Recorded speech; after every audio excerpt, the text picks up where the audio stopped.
Hello மக்களே, welcome to Prema's Culinary. இன்றைக்கி நம்ம வீடியோவில் பார்க்க போகிறது ஒரு ஹெல்த்தியான பிரேக்ஃபாஸ்ட் ரெசிபி, உப்மா பெசரட்டு. பெசரட்டு அப்படிங்கிறது என்னென்னா மூங் தால் தோசை அப்படின்னா பச்சை பயிரில் செய்கிற ஒரு ஹெல்த்தியான தோசைங்க. இந்த தோசையை உப்மாவோட சேர்த்து சாப்பிடுவாங்க.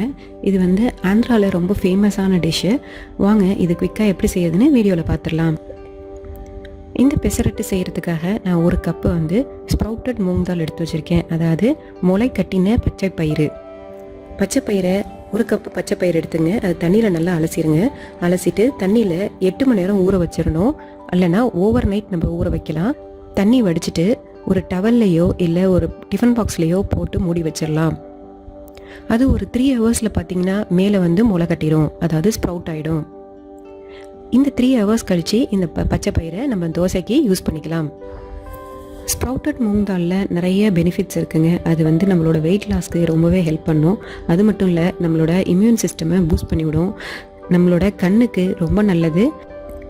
ரெண்டாவது, அதில் ஆன்டி ஏஜிங் குவாலிட்டிஸ் இருக்குது. ஸோ அதனால் பச்சை பயிர் முளை கட்டி யூஸ் பண்ணுறது ரொம்ப நல்லது. நம்ம முளை கட்டி எடுத்து வச்சுருக்க பச்சை பயிரோட 3 பச்சை மிளகா, 1 இன்ச்சு இஞ்சி, அதுக்கப்புறம் கொஞ்சோண்டு கொத்தமல்லி, இதை மூணையும் சேர்த்துட்டு நம்ம நல்லா அரைச்சிட போகிறோம். இப்போ நீங்கள் இதை மிக்ஸி ஜாரில் சேர்த்துட்டு நல்ல ஒரு ஸ்மூத் பேஸ்ட்டாக அரைச்சி எடுத்துக்குங்க. அரைச்சதுக்கப்புறம் ஒரு பவுலில் ட்ரான்ஸ்ஃபர் பண்ணிவிடுங்க அந்த மாவை. அதோட 1 டீஸ்பூன் சால்ட்டு சேர்த்து நல்லா மிக்ஸ் பண்ணி விட்டுருங்க. இப்போ நீங்கள் கலோரி கான்ஷியஸ் இல்லை இதோட 1 இல்லைனா 2 டேபிள் ஸ்பூன் அரிசி மாவு சேர்த்துக்கலாம். எதுக்காக அரிசி மாவு சேர்க்குறதுனா நல்ல தோசை நல்லா கிறிஸ்பியாக வரும். அதுக்காக அரிசி மாவு சேர்க்குறது.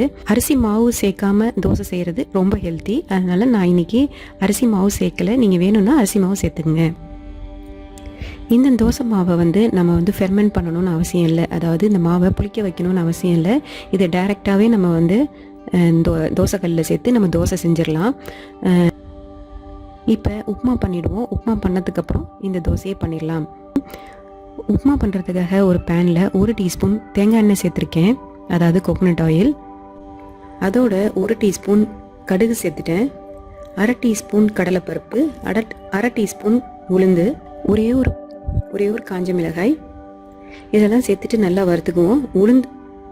பருப்பு நல்லா கோல்டன் ஆகணும், அது வரைக்கும் நல்லா வறுத்துக்கலாம்.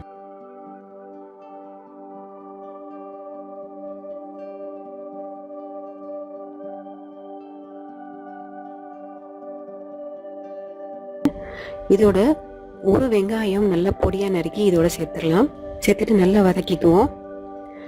வெங்காயம் நல்லா கோல்டன் ஆகணும், அது வரைக்கும் நல்லா வதக்கிக்கலாம்.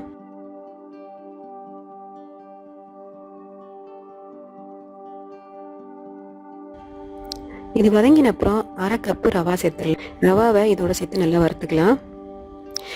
இந்த ஸ்டேஜில் ரவாவை சேர்த்து நல்லா வறுத்துக்கும் போது உப்மா நல்லா உதிரியாக இருக்கும். அதனால தான் இந்த ஸ்டேஜில் நம்ம ரவா சேர்க்குறோம். ரவா நல்லா வரப்பட்டுருச்சு. இப்போ 1/2 கப்பு தண்ணி சேர்த்துடலாம். சேர்த்துட்டு நல்லா மிக்ஸ் பண்ணி விட்டுட்டு இதை மூடி வச்சு ஒரு 2 நிமிஷம் மூடி வச்சு குக் பண்ணுவோம். லோ ஃப்ளேமில் குக் பண்ணுங்கள். அப்போ தான் ரவா நல்லா குக் ஆகும். ரவா நல்லா குக் ஆகிடுச்சு, நல்லா சாஃப்ட் ஆகிடுச்சு. ரெண்டாவது, இந்த ஸ்டேஜில் நம்ம கொத்தமல்லி சேர்த்துருவோம்.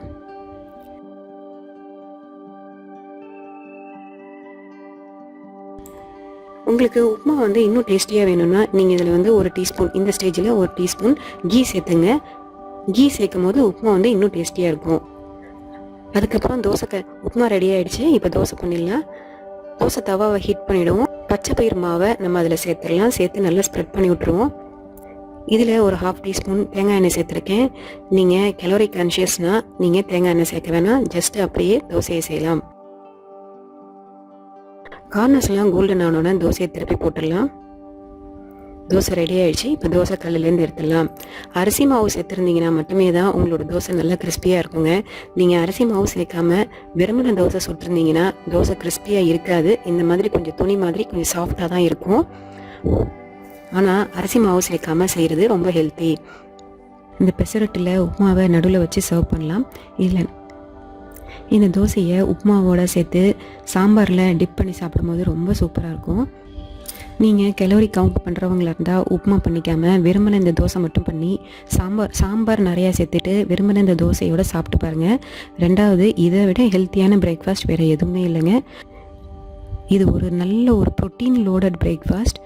ட்ரை பண்ணி பாருங்கள். ட்ரை பண்ணி பார்த்துட்டு எப்படி இருந்ததுன்னு உங்களோட ஃபீட்பேக் சொல்லுங்கள்.